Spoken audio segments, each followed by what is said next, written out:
Това е видео, в което ще ви покажа как да си отлепите стикера и съответно залепите. Значи това е много стар стикер, на около година и половина, което означава, че много трудно ще бъде отлепен и залепен. Показвам техника. Значи първо отлепенето. Има малки ногти така. Много е важно черното да остане върху прозрачната ивица.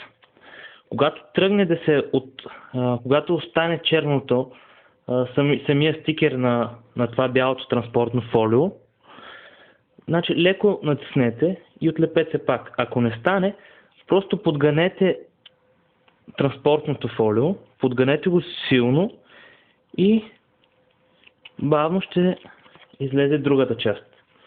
В смисъл стикера ще се отлепи. Значи, силно подгъване. Ето така. Малко по малко. Да видя дали се вижда. Да. Силно подгъвате. Значи, важното е да остане върху транспортното фолио. Това прозрачното. Стикер да остане върху прозрачното фолио. Това е прозрачното. Значи, то е носителя. В смисъл, от него ще го залепим на мотора. А това бялото е транспортното фолио.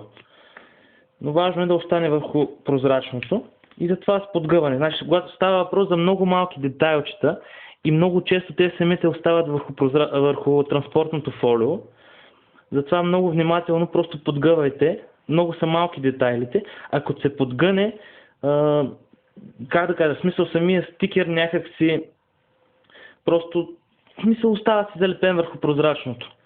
Ето сега как едната буква тръгна да се връща. Просто силно подгъваме и така с... Да видя как става, да. Така с едни леки движения. Ето, значи най-малката точка в момента остана върху транспортното фолио. Леко ще върна назад, да се залепи върху прозрачното.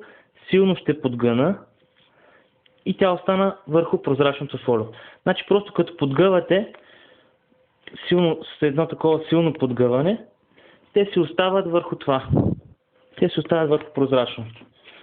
Малко ми е трудно така да работи. Хубаво да се подпрете нещо на някаква масичка и така да издърпвате. Сега да видя, да. И така да издърпвате, нали, с двата палеца, лекичко. А като остане нещо, леко връщате и пак издърпвате. Но в момента, понеже правя видео, няма как да...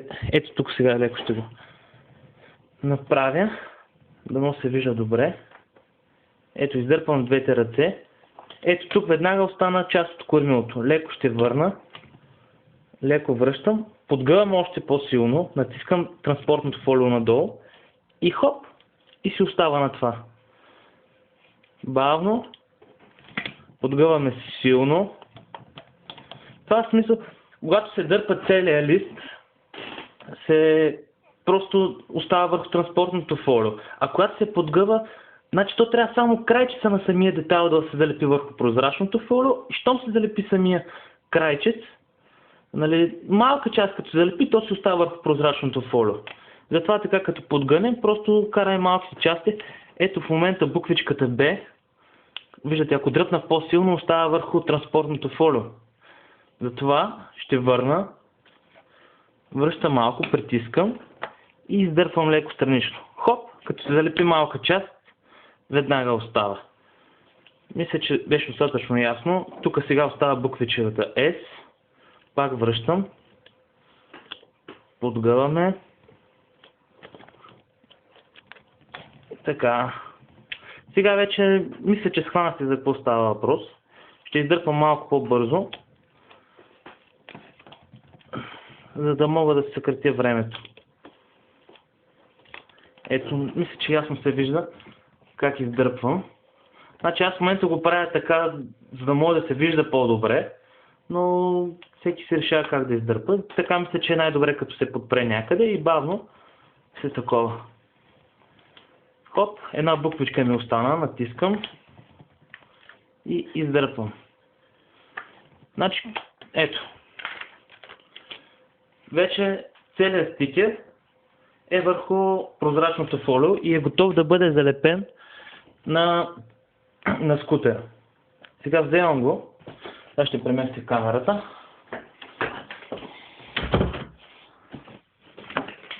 И ще си го залепя тук на вратата. Така, залепването става по същия начин. Значи, дали тук го залепя? Да.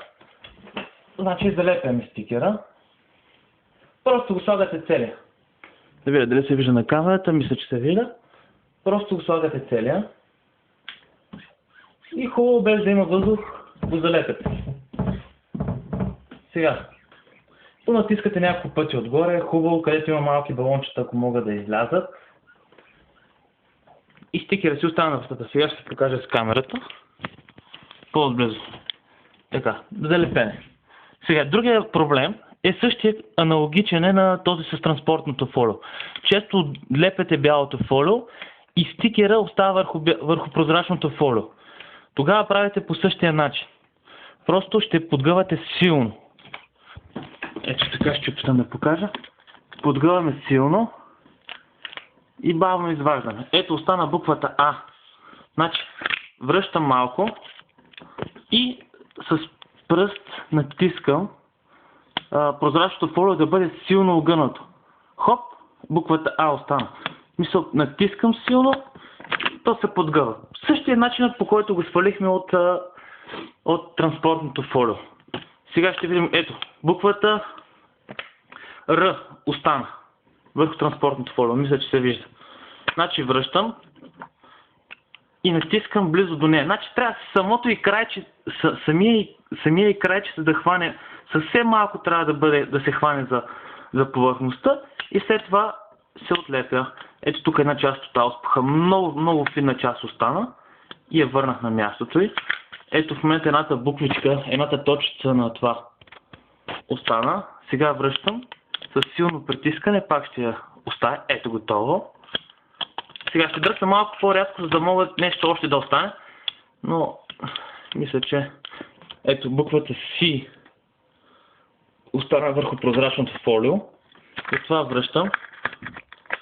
И в края така просто пречупвам прозрачното фолио. Просто го пречупвам и леко назад издърпвам. И готово. Пробвам да приближа, не става. Ето. Значи, сега ще погледна друг гледна точка. Ето прозрачното фолио. Просто го пречупвате така и леко издърпвате. Мисля, че трябва да е станало ясно, имайки предвид и началото на видеото.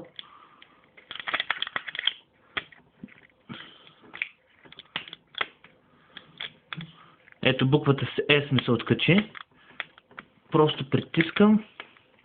Много ми е трудно да го правя с една ръка, но това е опит.